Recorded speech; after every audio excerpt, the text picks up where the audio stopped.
Amigas, amigos, muy buenas noches. Muchas gracias por estar en Debate Público.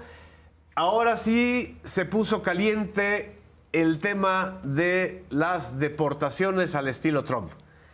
El fin de semana, en especial el domingo, hubo una tensión enorme, sobre todo generada por una serie de mensajes vía las redes sociales X de parte del presidente Donald Trump, de parte incluso de la propia Casa Blanca, reprochándole al gobierno de Colombia no haber recibido dos aviones militares donde se transportaban a deportados, a colombianos deportados de Estados Unidos. El presidente Gustavo Petro, presidente de Colombia, respondió muy puntualmente en su primera parte que Colombia no iba a aceptar el maltrato y mucho menos que se les enviara en aviones militares y esposados. Repitió un poco los argumentos que también el presidente de Brasil, Lula da Silva, dijo antes, y también el presidente de Guatemala, Bernardo Arévalo, pero la situación escaló de tal manera que el presidente Donald Trump amagó con imponer aranceles de 25% a Colombia si no aceptaba el envío de los deportados en las condiciones que quería Estados Unidos. Y el presidente Petro pues también escaló esta discusión a tal grado de que prácticamente estuvimos, al menos virtualmente, en una especie de ruptura de relaciones comerciales entre Colombia y Estados Unidos.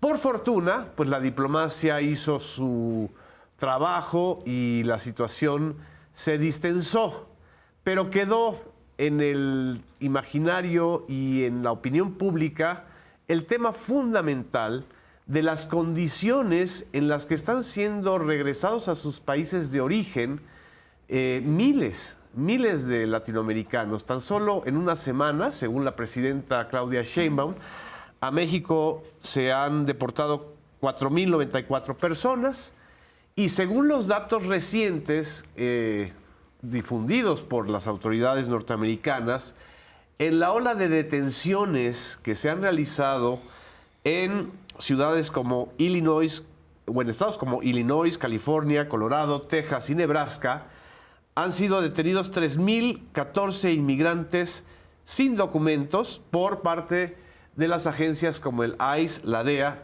y la Homeland Security.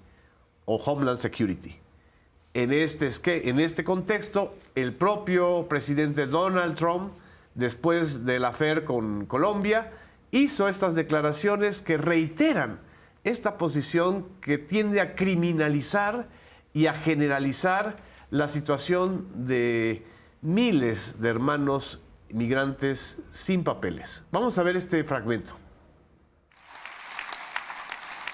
And I say, and this is subject to getting it approved, but if they've been arrested many, many times, I want them out of our country. I also will be seeking permission to do so. We're going to get approval, hopefully, to get them the hell out of our country along with others. Let them be brought to a foreign land and maintained by others for a very small fee as opposed to be maintained in our jails for massive amounts of money, including the private prison companies that charge us a fortune.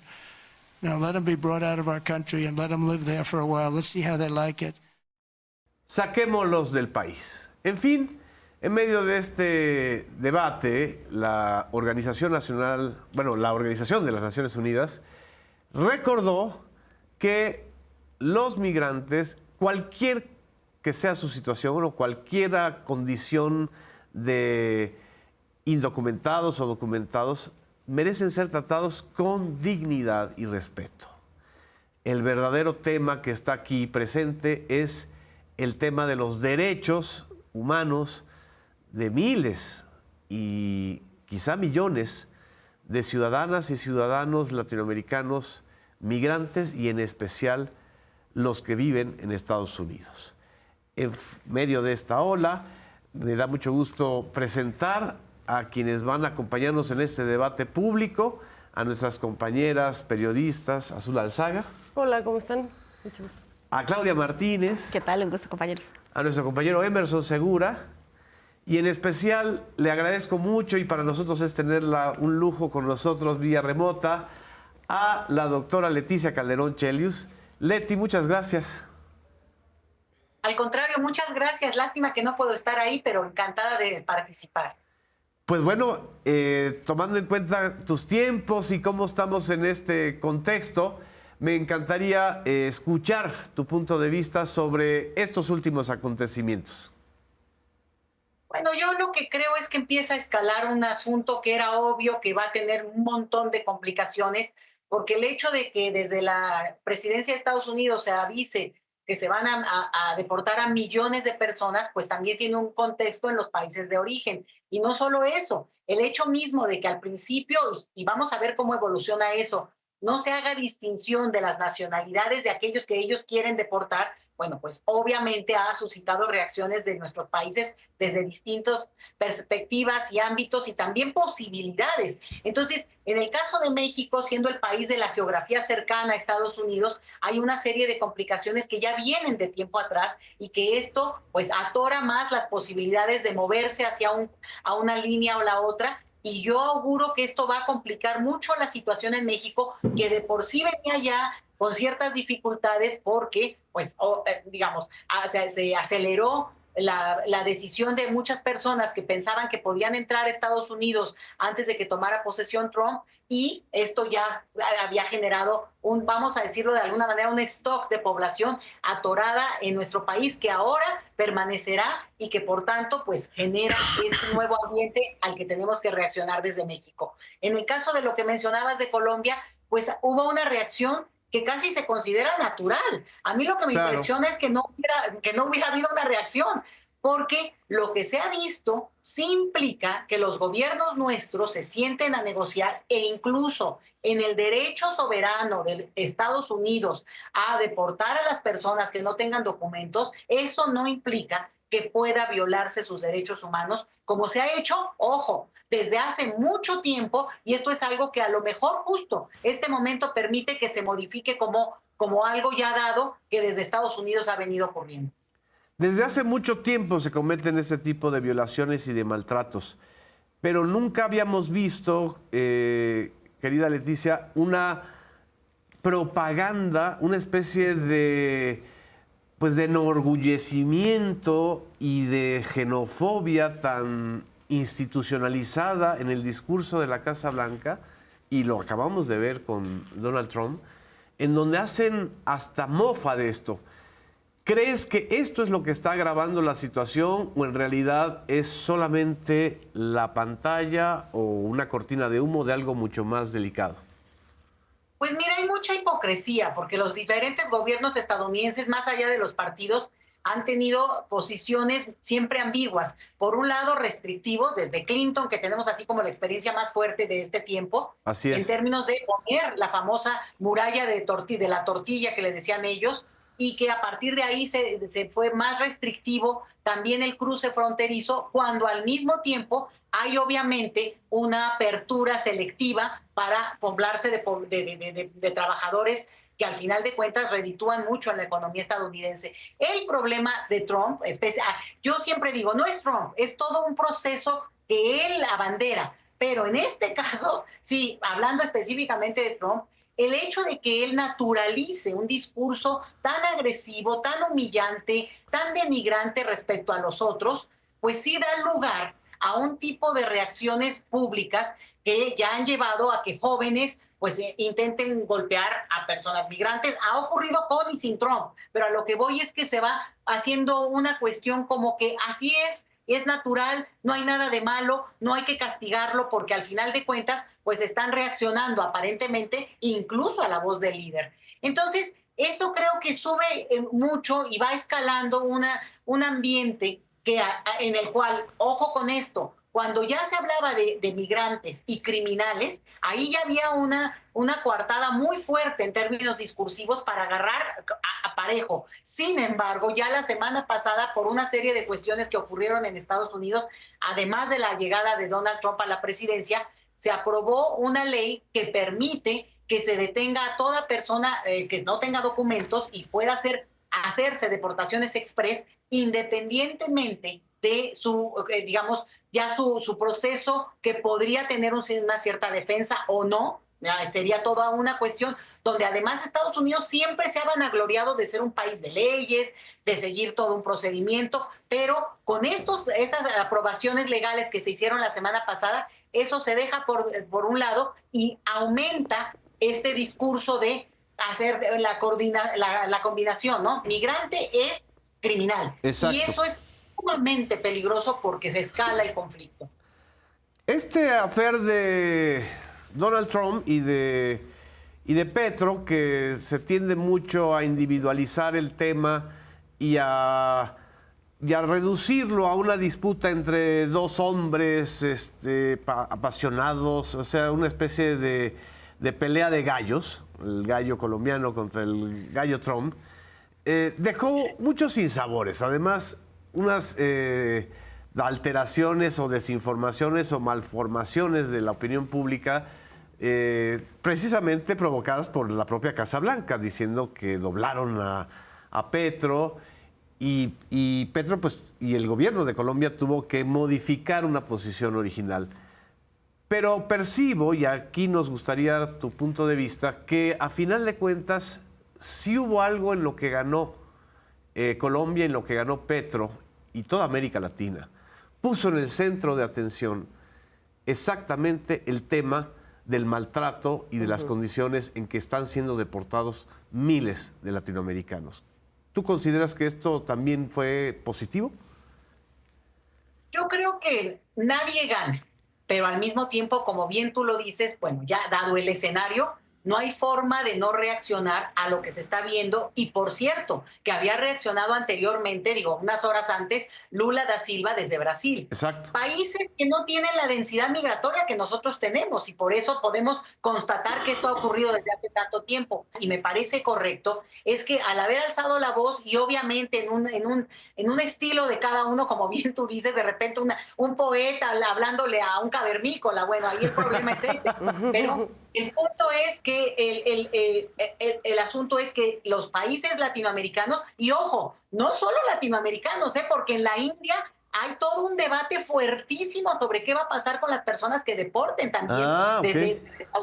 Ojo con eso, y bueno, podríamos agregar muchos otros países, pero el detalle está aquí en que desde América Latina sí se genere una mesa, un debate donde se establezcan condiciones, como ya lo hizo Colombia en este momento, para negociar con Estados Unidos y decirle, se tiene que deportar a la gente, es tu derecho, pero se tienen que respetar el debido proceso, vaya novedad. Y eso implica que no puedes catalogar como criminales. Y en ese sentido, todo este tratamiento que también se vio desde la experiencia brasileña, de ni siquiera permitirles ir al baño a las personas que lo requerían. Había menores de edad en los aviones deportados desde Brasil. Y creo que esto sí puede dar un éxito en el sentido que finalmente se tienen que acordar de mutuo acuerdo, digo, como debe ser entre dos países, tú me deportas a la gente, pero hagámoslo de esta manera, porque al mismo tiempo, pues yo tendré la cortesía de, digamos, responder a otras cosas como debe ser prontamente, lo que sea. Pero eso es un avance, es importante, y nada más déjame decirte como mi entre paréntesis respecto a Colombia, que lo seguí minuto a minuto. Parece que la derecha colombiana es peor que la mexicana, caramba. Es impresionante el manejo mediático. Exacto. Y lo suelo o lo tapete al oír a los alcaldes de ese país hablando a motus propio y además realmente poniéndose, como digo yo, de tapete frente a una reacción que desde Estados Unidos tenía que ser respondida. Te digo, yo no sé si con poesía, pero lo que quedó claro es que se pudo avanzar en ese sentido y lo veo positivo. Planteabas hace un momento el hecho de que ha habido mucha hipocresía con respecto a este tema de las deportaciones y de las políticas migratorias, en donde de alguna manera se había podido, por debajo del agua, finalmente implementar una política que es muy similar probablemente a lo que estamos viviendo, solo que ahora se hace de una manera descarada. Sí, yo diría que más excesiva, pero también muy descarada.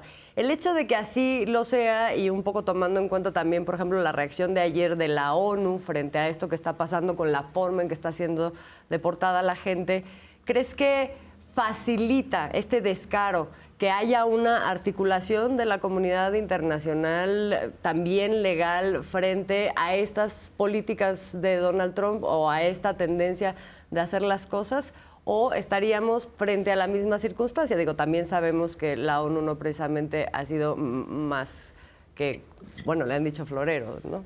Por decirlo menos. Bueno, digo, lo mínimo. Oye, yo creo que lo que pasa acá para, digamos, no para bien, pero por lo menos ayuda, es el hecho de que Donald Trump, pues es Estados Unidos contra el mundo, ¿no? Porque además todo el mundo abusa de ellos son los pobrecitos, el discurso, ese es el discurso que maneja Donald Trump. Entonces, como está contra todos, esto sí permite, como tú bien lo dices, alzar ciertos temas que son tema hace mucho tiempo, que llevan el tema migratorio en Naciones Unidas, los relatores han dicho este tema de la detención, hemos atestiguado, lo hemos visto en la frontera México-Estados Unidos, cómo la gente antes de cruzar de Estados Unidos a México les quitan pues no, estas cadenas o estos lazos que les ponen, pero los traen así.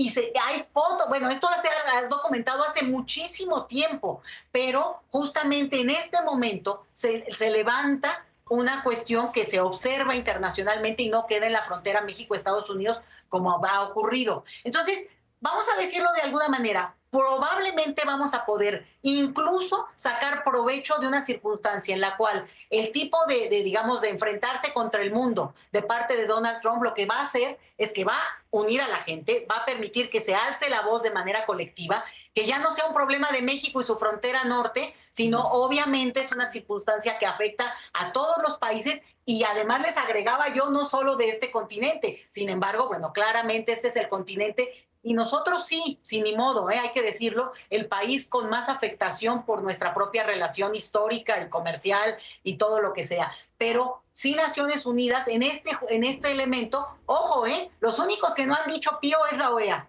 Nada más se los dejo dicho.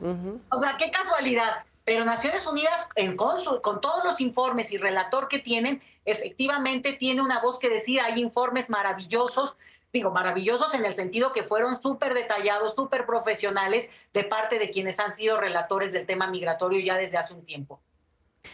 ¿Qué tal, Claudia? Leti? Claudia Martínez, acá te saludo. Quisiera yo también pues preguntarte sobre estas declaraciones que está dando Donald Trump. Después de este asunto dice que el gran aprendizaje que él tuvo sobre esto es que se tiene que ponderar la fuerza para poder tener la solución de los conflictos, por supuesto, bajo su visión y poder imponer, digamos, la ley en este caso.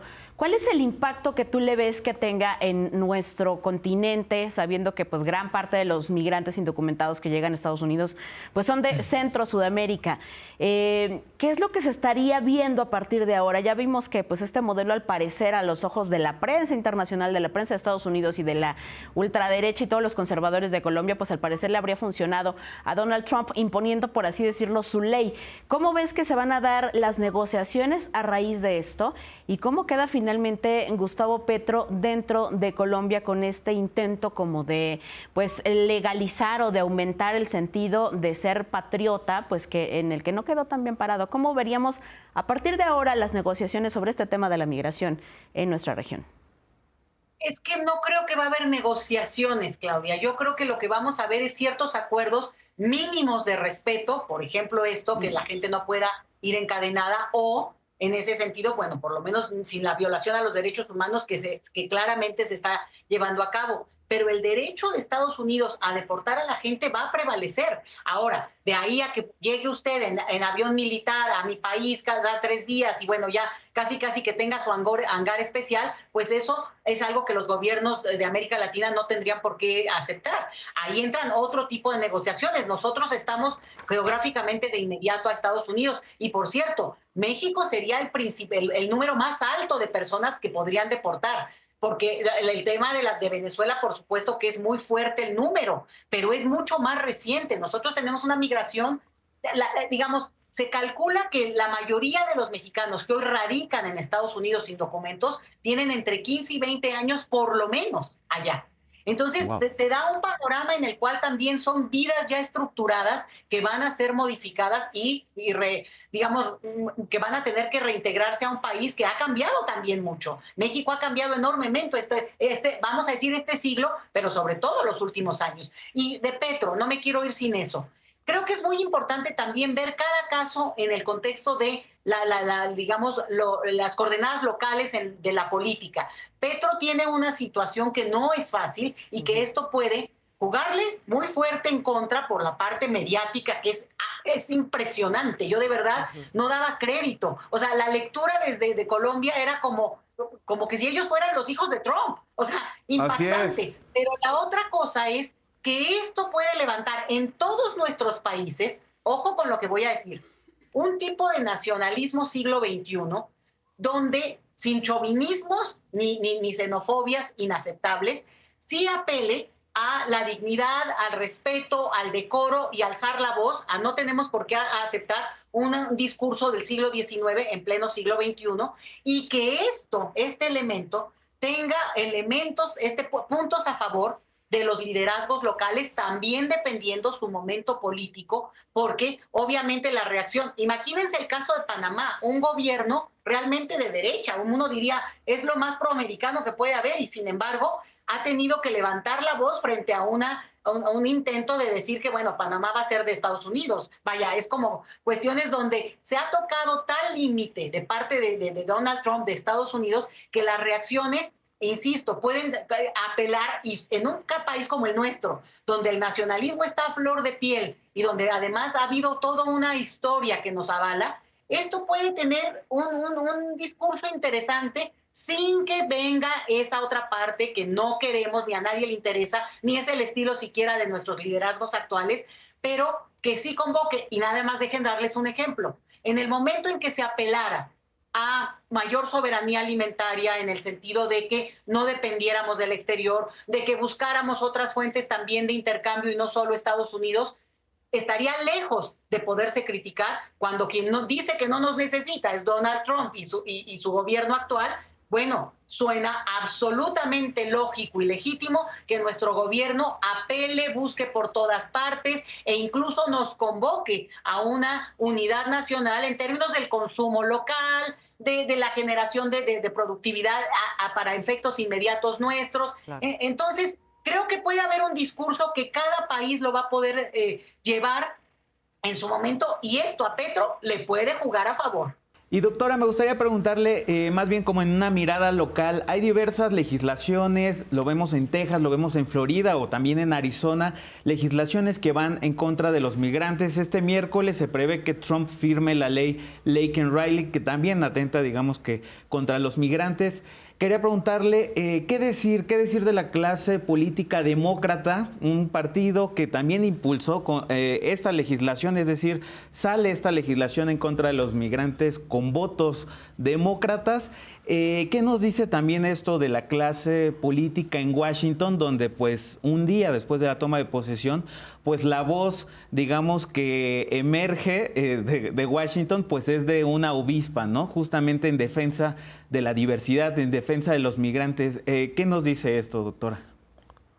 Fíjate que lo que pasa es que en Estados Unidos desde hace mucho tiempo, no crean que es ahora, durante décadas, se fue construyendo poco a poco y ganó, y tenemos que entenderlo también, el discurso de asociar migración con criminalidad. Así es. Y eso se expresa claramente en que en el momento actual, y bueno, ya que perdieron los demócratas, no quiere decir que ellos no piensen igual de un discurso que además incluso es de sentido común, y es, bueno, pues si hay gente que es criminal y ni siquiera es de aquí, pues vámonos para afuera, ¿no? Como que, ¿cuál es la razón y el motivo para que una sociedad acepte ese tipo de cosas y se asocia a lo que tú dices de la ley que está, digamos, que ya se aprobó, pero está por promulgarse ya por Donald Trump, y que tiene que ver, pues justamente con un acto criminal atroz, impresionante, pero que cristalizó este discurso muy recientemente. Entonces, aquí con los demócratas lo que vemos es un pragmatismo obvio, pero también un consumo y seguramente una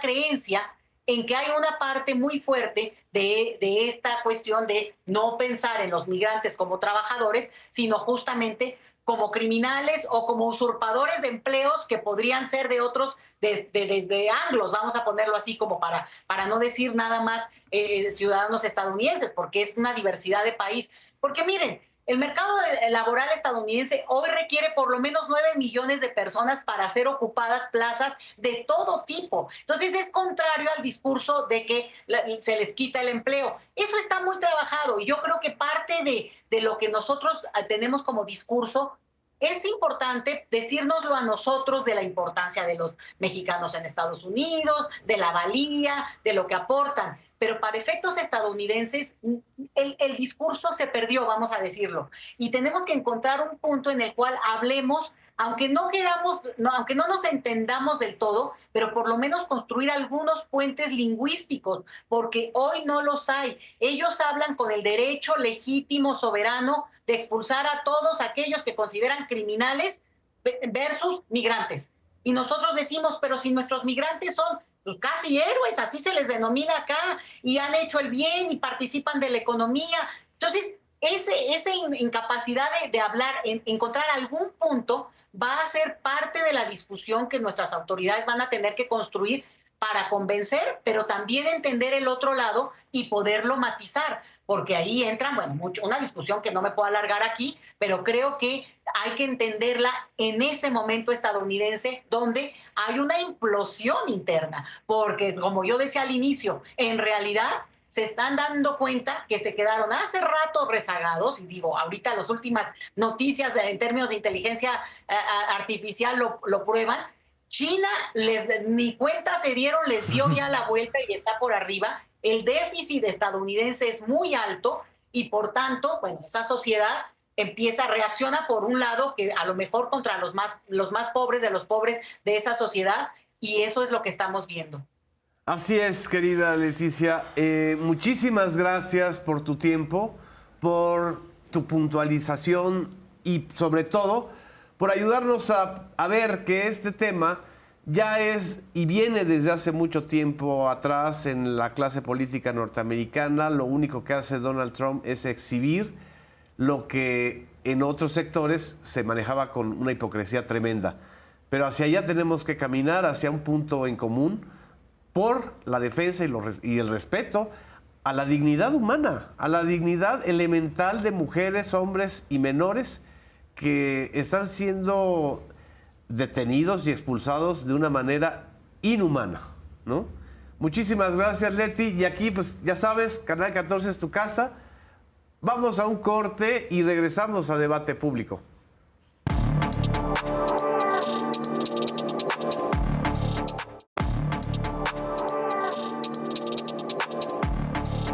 Regresamos a Debate Público. Bueno, ya estuvimos en la primera parte conversando, dialogando con la doctora Leticia Calderón Chelius, experta en temas migratorios.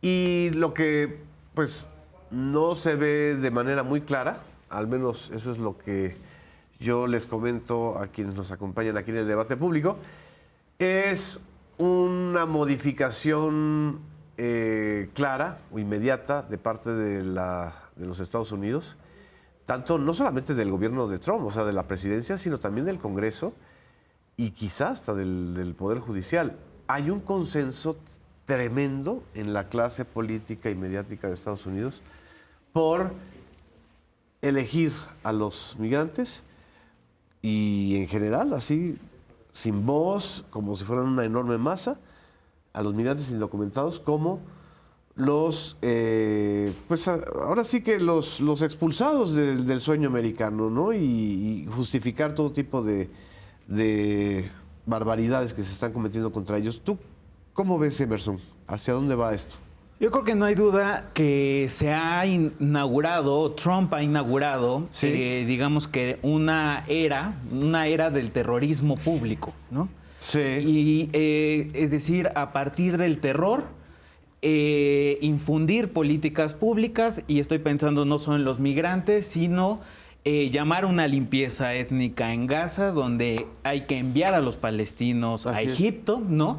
Donde hay que, digamos que, hacer modificaciones a nivel administrativo, pero también ya de programas sociales a personas de la comunidad LGBTIQ+, Así es. ¿no? Personas transgénero también, o bien tenemos digamos que este llamado a, pues sí, a socializar el odio, ¿no? O sea, la crueldad no solo está de moda, sino que la crueldad lamentablemente es ya una política en un gobierno, ¿no? O sea, tú ya lo señalabas, se ha institucionalizado, ¿no? Digamos que este mecanismo, y de tal forma que este discurso segregacionista de Donald Trump no solo es parte de una narrativa individual, sino que sí ha permeado en la sociedad estadounidense. Mencionábamos las redadas, ¿no? De los últimos días en los Estados Unidos. La misma secretaria de Homeland Security, Kristen Noem, subía videos muy temprano en la mañana en Nueva York. Ella, digamos que con el equipo de ICE, ¿no? Y de Homeland Security haciendo redadas, es decir, ella participando en las redadas, un poco, me recordaba a Sandra Cuevas haciendo Operación Diamante, ¿no? Porque así muy maquillada de todo, en fin, un poco también de la parafernalia republicana, ¿no? Un poco llamando no solo a hacer las redadas, y ponía en sus videos en Twitter y en redes sociales diciendo que estaba lista para sacar la basura de la calle, refiriéndose a las personas. Así ¿no? es. Entonces vemos que no solamente son individuos, sino sí vemos que es una clase política, un segmento importante de la sociedad estadounidense que ha sido, digamos que, impregnada de este discurso, y que desde luego nos habla de un proceso. La doctora lo señalaba bien, Trump no solo es un individuo, es un proceso, ¿no? En los Estados Unidos. Es una derrota moral de la sociedad norteamericana. Y yo creo una que... derrota civilizatoria, ¿no? Sí. Y que, bueno, nos hace recordar que, bueno, el progreso no es lineal, ¿no? Y creo que en ese sentido, la dupla Elon Musk y Trump, pues, a atacar... ambos señalan, digamos, que su cruzada por atacar el virus woke, ¿no? Y la batalla cultural, ¿no? Creo que eso nos enseña que el progreso no es lineal, que también está acompañado de simulación. Ya lo decíamos, los demócratas también han deportado ampliamente. También otros gobiernos han implementado políticas en contra de las minorías, ¿no? Entonces es también como fuera máscaras, ¿no? Para un país como Estados Unidos, teniendo desde luego, pues, como botón, pues sí, una derrota civilizatoria, si se le puede llamar así. Así es. Claudia, no sé si tú quieras comentar en relación con el conflicto palestino. Es decir, todavía la deshumanización del pueblo palestino y de la justa y además reconocida legal, jurídicamente, desde 1948, el reclamo de tener un Estado propio de los palestinos, prácticamente está borrado ya ahora por el discurso de Donald Trump, ¿no? Sí, vamos, este tema precisamente de ir en contra de la otredad, por así decirlo, del discurso de Donald Trump, de los republicanos, de MAGA y de todas sus bases más recalcitrantes, pues se traslada a varios puntos dentro de esta ideología de Donald Trump de ir en contra de todo lo que no sea el clásico americano como ellos lo toman, estadounidense blanco con derechos. Sí. Esto se traslada al discurso que tiene pues con Medio Oriente, con su gran amigo Benjamín Netanyahu. Y aquí lo sorprendente es que estos discursos de odio en contra de los palestinos se han visto mucho dentro del Parlamento de Israel, con los ultraconservadores de los partidos que incluso son todavía más recalcitrantes que el propio Netanyahu. Sí. Entonces se esperaban estos discursos de odio. Han dicho que se necesita limpiar, que los necesitan matar, que necesitan expulsarlos de su territorio, pero digamos hasta ese momento era un discurso controlado, pero ya cuando viene de una persona que tiene gran poder como el presidente de Estados Unidos, que tiene el apoyo de la Suprema Corte de Justicia, que tiene el apoyo del Congreso y que por supuesto también tiene un país con un gran arsenal y gran posicionamiento para poder implicarse de manera pues con hechos concretos dentro de una región, pues entonces ahí ya vemos muchos signos de alerta. No es lo mismo que lo diga una persona como un discurso político, nacionalista, ultranacionalista, que lo diga una persona que puede realizar cambios, más allá de los acuerdos de Oslo o de muchos tratados que se hayan podido realizar en el pasado. Entonces yo creo que sí es una cuestión de preocupación, sobre todo porque también alienta todas estas bases dentro de los países del mundo musulmán, que si de por sí ya es una zona candente, pues los países Jordania, Egipto, toda esta región, que por supuesto tiene un gran apoyo para los palestinos, pues sin duda va a crear muchísima más polarización dentro de esta región, pues diciendo cómo es posible que si nosotros estamos apoyando a la lucha palestina, pues llegue una persona que sí puede tener cambios geográficos, que puede marcar cambios geográficos y que pueda hacer eventualmente apoyar una limpieza étnica. Y estamos viendo que pues prácticamente Donald Trump y Benjamín Netanyahu estarían redireccionando o redibujando el mapa de Medio Oriente si es que no hay nadie que se los impida. Y hemos visto desde que inició ya la guerra, desde octubre del 2023, que pues no ha habido organismo internacional que pueda sucumbir a las decisiones que hace Estados Unidos sobre Israel. Así es. Su único principio de realidad que podría, en cualquier caso, después de este arranque de la primera semana de delirios y de amenazas y de insultos de Donald Trump, es la economía. Sí. Es decir, todo esto podrá ser muy llamativo, mediáticamente adictivo. Todo el mundo estamos hablando de esto porque además es parte de la manera en que los medios norteamericanos dominan el debate y la narrativa pública. Pero también hay un problema ahí económico, lo que ocurrió con esta nueva aplicación china de inteligencia artificial que en un día...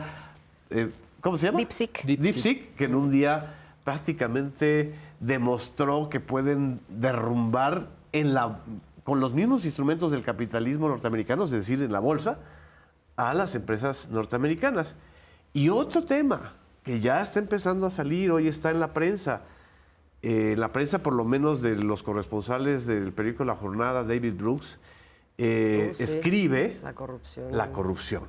Es decir, lo que se está encubriendo con esta gran mascarada de mensajes de odio, de normalización del racismo y la deshumanización de los migrantes, es este reparto del botín del Estado transnacional norteamericano en manos de estos fascinerosos que están formando parte del gabinete de Donald Trump. No sé qué opinas tú. Sí, no, además de una manera institucionalizada. Una de las cosas que describen, claro, es cómo están corriendo verificadores que serían una especie de auditoría de las dependencias de gobierno de Estados Unidos para que no los puedan investigar, porque mucha parte del gabinete corrió forma a 12 parte fiscales. 12 fiscales, además de una serie de verificadores dentro del gobierno, ¿no? Así es. Entonces, un poco la idea es ya no tener ningún tipo de contrapeso ni de amarre, ni de límites, para que puedan operar libremente. Y eso, bueno, creo que tendrá sus consecuencias dentro de Estados Unidos en términos de la desigualdad, de una manera que no hemos visto en las proporciones que probablemente lo vayamos a ver. Pero también creo que, digamos, si uno ve lo que estamos viviendo en el concurso internacional, creo que estamos frente a una nueva oportunidad. Porque si tú piensas el momento justo antes de la Segunda Guerra Mundial en donde se cae, digamos, el liberalismo como gran ideología defendida y entra al cuadro el nazismo, el fascismo, los totalitarismos, sí, como una oportunidad de avanzar en los países que lo abanderan, ¿no? Creo que en aquel momento, justamente Estados Unidos, el capitalismo, como que logró apropiarse de todo este discurso liberal, democrático, etcétera, como para hacer contrapeso supuestamente a ese totalitarismo. Hoy justamente es lo que están representando ellos. Exacto, o sea, ya no tienen contraparte. No hay contraparte y es en realidad pues como que el camino, el proceso al cual llevó pues este capitalismo ya en su fase más descarada, más descarnada. Ahí es donde estamos y creo que el referente de contraparte ahora que estamos viviendo como procesos en el mundo, pues son los progresismos liberales. Sí. Es decir, y hay que decirlo, uno de los grandes ejemplos en este momento y que puede adquirir un liderazgo desde ese ejemplo, pues es justamente México. Sí. Es justamente México en contraparte a ese autoritarismo voraz, de despojo, discriminatorio, etcétera, que es ya haberse quitado la máscara por completo. Si en este momento estuviera el presidente Andrés Manuel López Obrador, diría, Estamos en esa oportunidad porque ya se acabaron en el mundo las máscaras. Entonces estamos frente a la posibilidad de verdaderamente entrar en la disputa entre dos proyectos que eran los que ya estaban en disputa, Sí. nada más que sin tener que jugar a estar rodeando las hipocresías de los países que supuestamente eran liberales. Estados Unidos ya no representa eso. Ahora, el discurso norteamericano, en esencia, necesita de una contraparte. Siempre. ¿Sí? El destino manifiesto es manifiesto precisamente porque quiere rescatar a las Américas del atraso del colonialismo español o británico en el siglo XIX, pero ahora, No. ¿ante quién? Es decir, ¿los migrantes realmente son los enemigos? ¿Los cárteles de la droga? Creo que Es decir, justamente- cualquiera de los argumentos que ellos utilicen se van a morder la cola. Así es. Es decir, es un dragón que se muerde la cola, dirían los chinos. Si hablan del tema del narcotráfico, ahí está el fenómeno del consumo. No ha habido una sola medida anunciada ahora por Donald Trump que tienda a responsabilizar a la propia sociedad norteamericana, al propio sistema educativo y de salud pública que está devastado, que ese es el gran problema de Estados Unidos, la devastación de su sistema de salud Y pública. del negocio de las farmacéuticas. O sea, es el negocio Así es. siempre en primer plano, ¿no? Y entonces, yo creo, sinceramente, por lo que uno está analizando, que más allá de un mes o 2 meses, a los trompianos no les va a dar para considerar una nueva narrativa en donde pues gente tan precaria como son los migrantes a los que están deportando, no pueden ser considerados como los grandes enemigos. Y a esta banda de criminales que se están peleando en Sinaloa, como los Mallitos y los Chapitos, pues tampoco van a ser ahora la nueva amenaza, ¿no? Para el imperio norteamericano. La amenaza está adentro, la amenaza está en ellos, la amenaza está en las condiciones internas de Estados Unidos y poco a poco va a tener que salir a relucir otra vez ese discurso. No sé cómo lo veas tú, Claudia. Sí, claro. O sea, es que principalmente lo que estaríamos viendo es como la moda de operar dentro de la narrativa de los medios de comunicación y dentro de Sí. las bases más recalcitrantes y de los votantes de Trump, de los republicanos y de MAGA que les está dando. En estas primeras semanas yo creo que vamos a ver como la gran explosión de hechos o que él podría decir que está cumpliendo como sus promesas de campaña, ¿no? Sí, sí, sí. El show de las deportaciones. La orgía trompiana las del redadas, odio. Sí. las imágenes del reforzamiento de la frontera, el tema de los militares, el gran discurso, ¿no? Del Canal de Panamá, Groenlandia, El Golfo de México. el Golfo de América, que solamente en Estados Unidos y durante 4 años, porque si el siguiente presidente llega, pues igual puede vetar ese decreto y otra Así vez va a es. seguir siendo Golfo de México hasta allá también en Estados Unidos, ¿no? Entonces, todas estas cuestiones es como muy, muy del estilo de Donald Trump, que tuvo también en su primera presidencia. No tanto porque ahora sí ya va con todo, porque ya no se puede reelegir, ya no puede tener ningún otro periodo, pero es como muy del estilo del show de Donald Trump.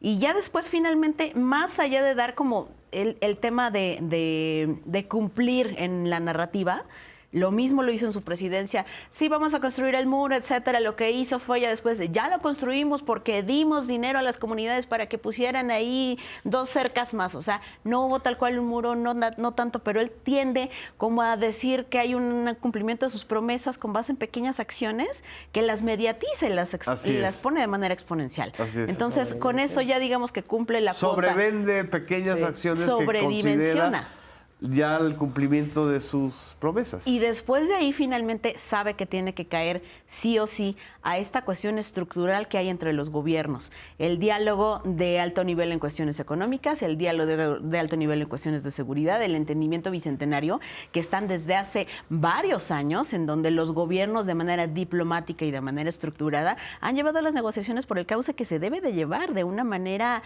binacional, con sentido y con formalidad.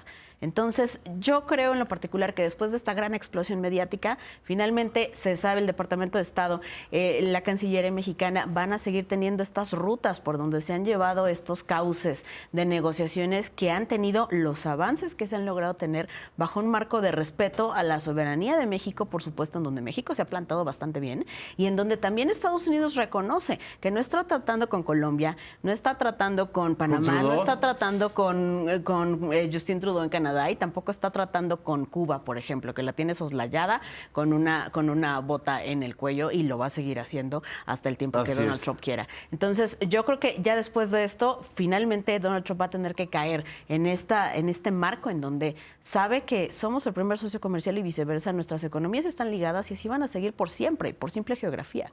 Entonces, después de estas cuestiones, ya va a tener como el cauce normal en los temas que de verdad importan y con la razón que se debe de tener. Así es. Emerson, tú escribiste en esta semana algo que no alcanzamos a abordar en el debate público, el valor del testimonio de la obispa Wood, que frente a todo el mundo y a toda la cobertura mediática que tiene Donald Trump, le clavó al toro 2 banderillas muy fuertes. Primero, pidiéndole humanidad y clemencia para la condición de los migrantes, y 2, para que dejara de atemorizar a los niños y niñas que tienen condición de género distinta, que son gays, que son lesbianas o que son trans, y le dijo, o sea, esos son seres humanos, ¿no?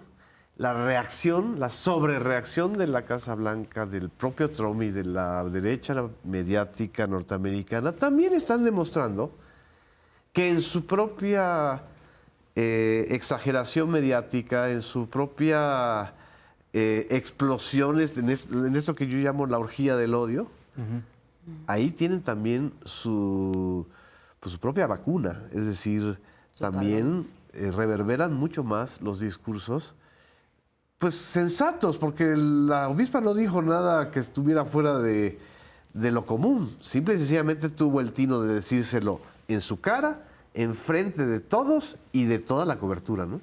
Sí, es muy interesante esta voz de la obispa Marian Wood, porque es un día después de la toma de posesión de Donald Trump, el 21 de enero, y curiosamente, digamos que nuestra cultura política pues identifica los actores que tendrían que plantarle cara de manera tradicional a un discurso como el de Trump. Sí. Estoy pensando en que algún legislador, un poco también por eso le preguntaba a la doctora en el sentido de qué pasa con la clase política demócrata, ¿no? ¿Dónde está? Sí. ¿No? O sea, no fue un señalamiento en el Capitolio, ¿no? O sea, que alguien hubiera alzado la voz, no fue una manifestante, digamos que una serie de protestas en la Casa Blanca, ¿no? No fue a las afueras, en las calles de Washington, ¿no? Se da al interior de un recinto religioso, sí, ¿no? Donde aparentemente, pues es un recinto seguro para Trump y para su clase política, ¿no?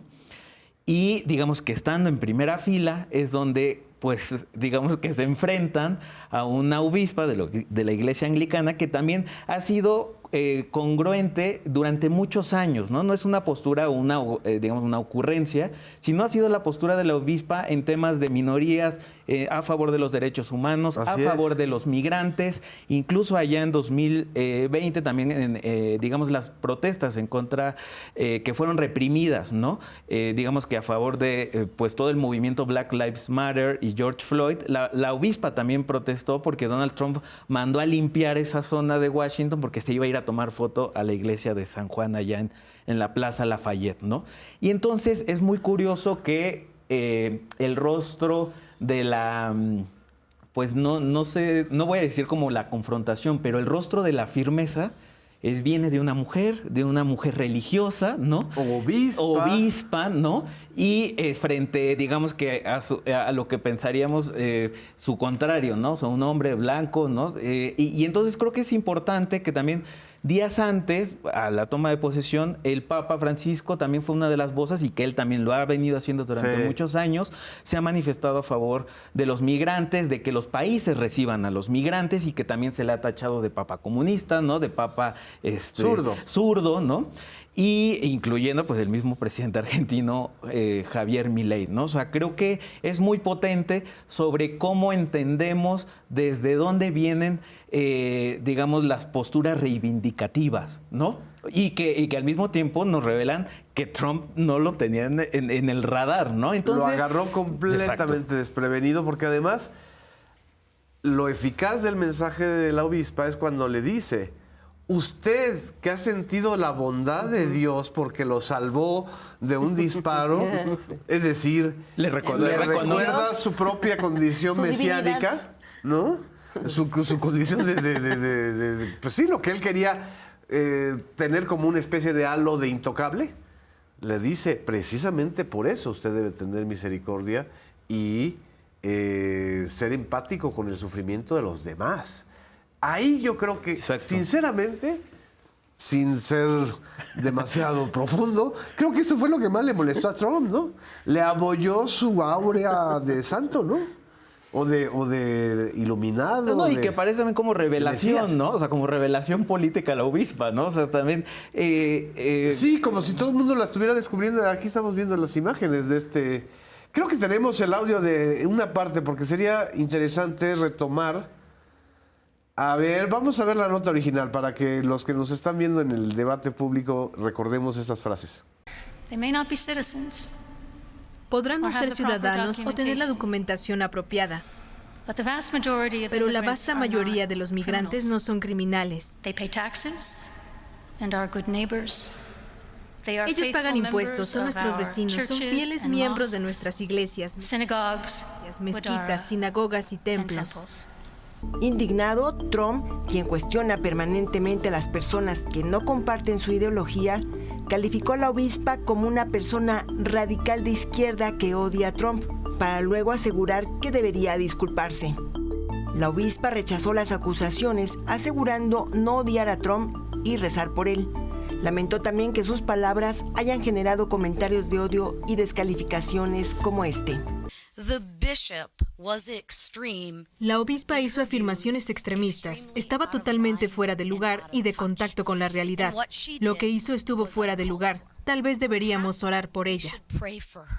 Se suma la campaña en redes en su contra, en la que se afirma que la Catedral Nacional ha caído en manos de activistas LGTB que odian a Trump y que esa iglesia se ha convertido en santuario de Satanás.